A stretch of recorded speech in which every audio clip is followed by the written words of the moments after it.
Esther chapter 1. This happened in the days of Ahasuerus, the same Ahasuerus who ruled over 127 provinces, from India to Ethiopia. In those days, when King Ahasuerus sat on his royal throne in the citadel of Susa, in the 3rd year of his reign, he gave a banquet for all his officials and ministers. The army of Persia and Media and the nobles and governors of the provinces were present, while he displayed the great wealth of his kingdom and the splendor and pomp of his majesty for many days, 180 days in all. When these days were completed, the king gave for all the people present in the citadel of Susa, both great and small, a banquet lasting for 7 days, in the court of the garden of the king's palace. There were white cotton curtains and blue hangings tied with cords of fine linen, and purple to silver rings and marble pillars. There were couches of gold and silver on a mosaic pavement of porphyry, marble, mother of pearl, and colored stones. Drinks were served in golden goblets, goblets of different kinds, and the royal wine was lavished according to the bounty of the king.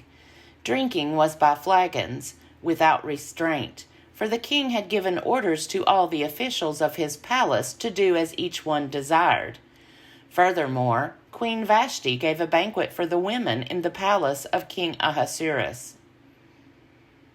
On the 7th day, when the king was merry with wine, he commanded Mehuman, Biztha, Harbona, Bigtha, and Abagtha, Zethar, Carcas, the 7 eunuchs who attended him, to bring Queen Vashti before the king, wearing the royal crown, in order to show the peoples and the officials her beauty, for she was fair to behold. But Queen Vashti refused to come at the king's command, conveyed by the eunuchs. At this the king was enraged, and his anger burned within him. Then the king consulted the sages who knew the laws, for this was the king's procedure toward all who were versed in law and custom. And those next to him were Carshena, Shethar, Admatha, Tarshish, Meres, Marsena, and Mamukan, the 7 officials of Persia and Media, who had access to the king, and sat first in the kingdom. According to the law, what is to be done to Queen Vashti because she has not performed the command of King Ahasuerus conveyed by the eunuchs? Then Mamukan said in the presence of the king and the officials, "Not only has Queen Vashti done wrong to the king, but also to all the officials and all the peoples who are in all the provinces of King Ahasuerus. For this deed of the queen will be made known to all women, causing them to look with contempt on their husbands, since they will say, 'King Ahasuerus commanded Queen Vashti to be brought before him, and she did not come.' This very day the noble ladies of Persia and Media who have heard of the queen's behavior will rebel against the king's officials, and there will be no end of contempt and wrath. If it pleases the king, let a royal order go out from him, and let it be written among the laws of the Persians and the Medes, so that it may not be altered, that Vashti is never again to come before King Ahasuerus, and let the king give her royal position to another who is better than she. So when the decree made by the king is proclaimed throughout all his kingdom, vast as it is, all women will give honor to their husbands, high and low alike." This advice pleased the king and the officials, and the king did as Mamukan proposed. He sent letters to all the royal provinces, to every province in its own script, and to every people in its own language, declaring that every man should be master in his own house. Esther chapter 2. After these things, when the anger of King Ahasuerus had abated, he remembered Vashti, and what she had done, and what had been decreed against her.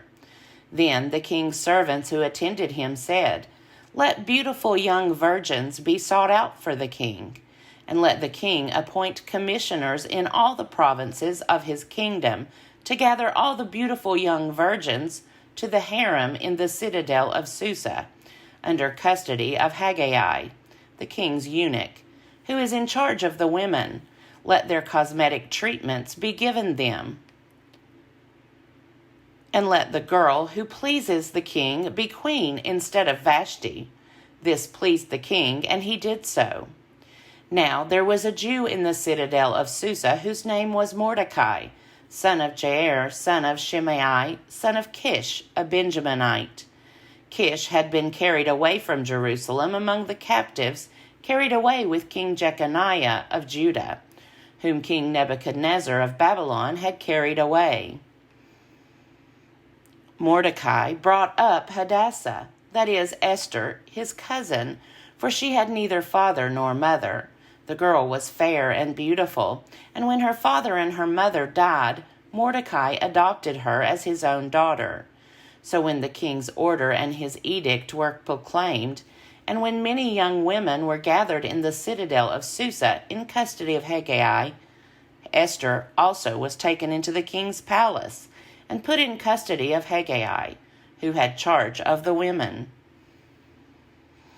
The girl pleased him and won his favor, and he quickly provided her with her cosmetic treatments and her portion of food, and with 7 chosen maids from the king's palace, and advanced her and her maids to the best place in the harem. Esther did not reveal her people or kindred, for Mordecai had charged her not to tell. Every day Mordecai would walk around in front of the court of the harem to learn how Esther was and how she fared. The turn came for each girl to go in to King Ahasuerus, after being 12 months under the regulations for the women, since this was the regular period of their cosmetic treatment, 6 months with oil of myrrh, and 6 months with perfumes and cosmetics for women. When the girl went in to the king, she was given whatever she asked for to take with her from the harem to the king's palace. In the evening she went in, then in the morning she came back to the second harem in custody of Shashgaz, the king's eunuch, who was in charge of the concubines. She did not go in to the king again, unless the king delighted in her and she was summoned by name. When the turn came for Esther, daughter of Abihail, the uncle of Mordecai, who had adopted her as his own daughter, to go into the king, she asked for nothing except what Haggai, the king's eunuch, who had charge of the women, advised. Now Esther was admired by all who saw her. When Esther was taken to King Ahasuerus in his royal palace in the 10th month, which is the month of Tebeth, in the 7th year of his reign, the king loved Esther more than all the other women. Of all the virgins, she won his favor and devotion, so that he set the royal crown on her head and made her queen instead of Vashti. Then the king gave a great banquet to all his officials and ministers, Esther's banquet. He also granted a holiday to the provinces and gave gifts with royal liberality. When the virgins were being gathered together, Mordecai was sitting at the king's gate. Now Esther had not revealed her kindred or her people, as Mordecai had charged her. For Esther obeyed Mordecai just as when she was brought up by him. In those days, while Mordecai was sitting at the king's gate, Bigthan and Teresh, 2 of the king's eunuchs, who guarded the threshold, became angry and conspired to assassinate King Ahasuerus. But the matter came to the knowledge of Mordecai, and he told it to Queen Esther, and Esther told the king in the name of Mordecai. When the affair was investigated and found to be so, both the men were hanged on the gallows. It was recorded in the book of the annals in the presence of the king. Esther chapter 3. After these things, King Ahasuerus promoted Haman, son of Hammedatha the Agagite, and advanced him and set his seat above all the officials who were with him. And all the king's servants who were at the king's gate bowed down and did obeisance to Haman, for the king had so commanded concerning him. But Mordecai did not bow down or do obeisance. Then the king's servants who were at the king's gate said to Mordecai, "Why do you disobey the king's command?" When they spoke to him day after day and he would not listen to them, they told Haman, in order to see whether Mordecai's words would avail, for he had told them that he was a Jew. When Haman saw that Mordecai did not bow down or do obeisance to him, Haman was infuriated. But he thought it beneath him to lay hands on Mordecai alone. So, having been told who Mordecai's people were, Haman plotted to destroy all the Jews, the people of Mordecai, throughout the whole kingdom of Ahasuerus. In the first month, which is the month of Nisan, in the 12th year of King Ahasuerus, they cast pur, which means the lot, before Haman for the day and for the month, and the lot fell on the 13th day of the 12th month, which is the month of Adar. Then Haman said to King Ahasuerus, "There is a certain people scattered and separated among the peoples in all the provinces of your kingdom. Their laws are different from those of every other people, and they do not keep the king's laws. So that is not appropriate for the king to tolerate them. If it pleases the king, let a decree be issued for their destruction, and I will pay 10,000 talents of silver into the hands of those who have charge of the king's business, so that they may put it into the king's treasuries." So the king took his signet ring from his hand and gave it to Haman, son of Hammedatha, the Agagite, the enemy of the Jews. The king said to Haman, "The money is given to you, and the people as well, to do with them as it seems good to you." Then the king's secretaries were summoned on the 13th day of the first month, and an edict, according to all that Haman commanded, was written to the king's satraps and to the governors over all the provinces and to the officials of all the peoples, to every province in its own script and every people in its own language. It was written in the name of King Ahasuerus and sealed with the king's ring. Letters were sent by couriers to all the king's provinces, giving orders to destroy, to kill, and to annihilate all Jews, young and old, women and children, in one day, the 13th day of the 12th month, which is the month of Adar, and to plunder their goods. A copy of the document was to be issued as a decree in every province by proclamation, calling on all the peoples to be ready for that day. The couriers went quickly by order of the king, and the decree was issued in the citadel of Susa. The king and Haman sat down to drink, but the city of Susa was thrown into confusion. Esther chapter 4. When Mordecai learned all that had been done, Mordecai tore his clothes and put on sackcloth and ashes, and went through the city, wailing with a loud and bitter cry. He went up to the entrance of the king's gate, for no one might enter the king's gate clothed with sackcloth. In every province, wherever the king's command and his decree came, there was great mourning among the Jews, with fasting and weeping and lamenting, and most of them lay in sackcloth and ashes. When Esther's maids and her eunuchs came and told her, the queen was deeply distressed. She sent garments to clothe Mordecai, so that he might take off his sackcloth, but he would not accept them. Then Esther called for Hathach, one of the king's eunuchs, who had been appointed to attend her, and ordered him to go to Mordecai to learn what was happening and why.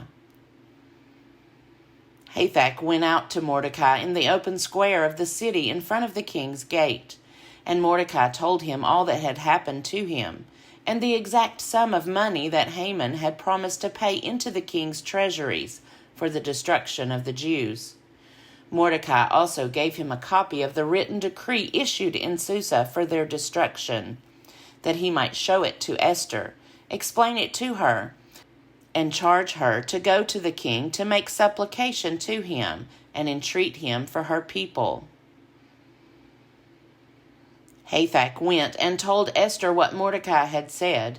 Then Esther spoke to Hathach and gave him a message for Mordecai, saying, "All the king's servants and the people of the king's provinces, Know that if any man or woman goes to the king inside the inner court without being called, there is but one law. All alike are to be put to death. Only if the king holds out the golden scepter to someone, may that person live. I myself have not been called to come in to the king for 30 days. When they told Mordecai what Esther had said, Mordecai told them to reply to Esther, "Do not think that in the king's palace you will escape any more than all the other Jews. For if you keep silence at such a time as this, relief and deliverance will rise for the Jews from another quarter, but you and your father's family will perish. Who knows? Perhaps you have come to royal dignity for just such a time as this." Then Esther said in reply to Mordecai, "Go, gather all the Jews to be found in Susa, and hold a fast on my behalf, and neither eat nor drink for 3 days, night or day. I and my maids will also fast as you do. After that I will go to the king, though it is against the law, and if I perish, I perish." Mordecai then went away and did everything as Esther had ordered him. Esther chapter 5. On the 3rd day Esther put on her royal robes and stood in the inner court of the king's palace, opposite the king's hall. The king was sitting on his royal throne inside the palace, opposite the entrance to the palace.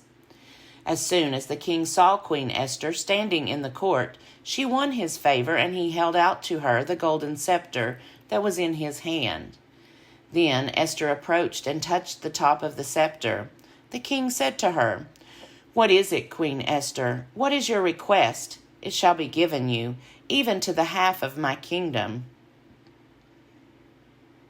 Then Esther said, "If it pleases the king, let the king and Haman come today to a banquet that I have prepared for the king." Then the king said, "Bring Haman quickly, so that we may do as Esther desires." So the king and Haman came to the banquet that Esther had prepared. While they were drinking wine, the king said to Esther, "What is your petition? It shall be granted you. And what is your request? Even to the half of my kingdom it shall be fulfilled." Then Esther said, "This is my petition and request. If I have won the king's favor, and if it pleases the king to grant my petition and fulfill my request, let the king and Haman come tomorrow to the banquet that I will prepare for them, and then I will do as the king has said." Haman went out that day happy and in good spirits. But when Haman saw Mordecai in the king's gate, and observed that he neither rose nor trembled before him, he was infuriated with Mordecai. Nevertheless, Haman restrained himself and went home. Then he sent and called for his friends and his wife Zeresh. And Haman recounted to them the splendor of his riches, the number of his sons, all the promotions with which the king had honored him, and how he had advanced him above the officials and the ministers of the king. Haman added, "Even Queen Esther let no one but myself come with the king to the banquet that she prepared. Tomorrow also I am invited by her, together with the king. Yet all this does me no good so long as I see the Jew Mordecai sitting at the king's gate." Then his wife Zeresh and all his friends said to him, "Let a gallows 50 cubits high be made, and in the morning tell the king to have Mordecai hanged on it. Then go with the king to the banquet in good spirits." This advice pleased Haman, and he had the gallows made.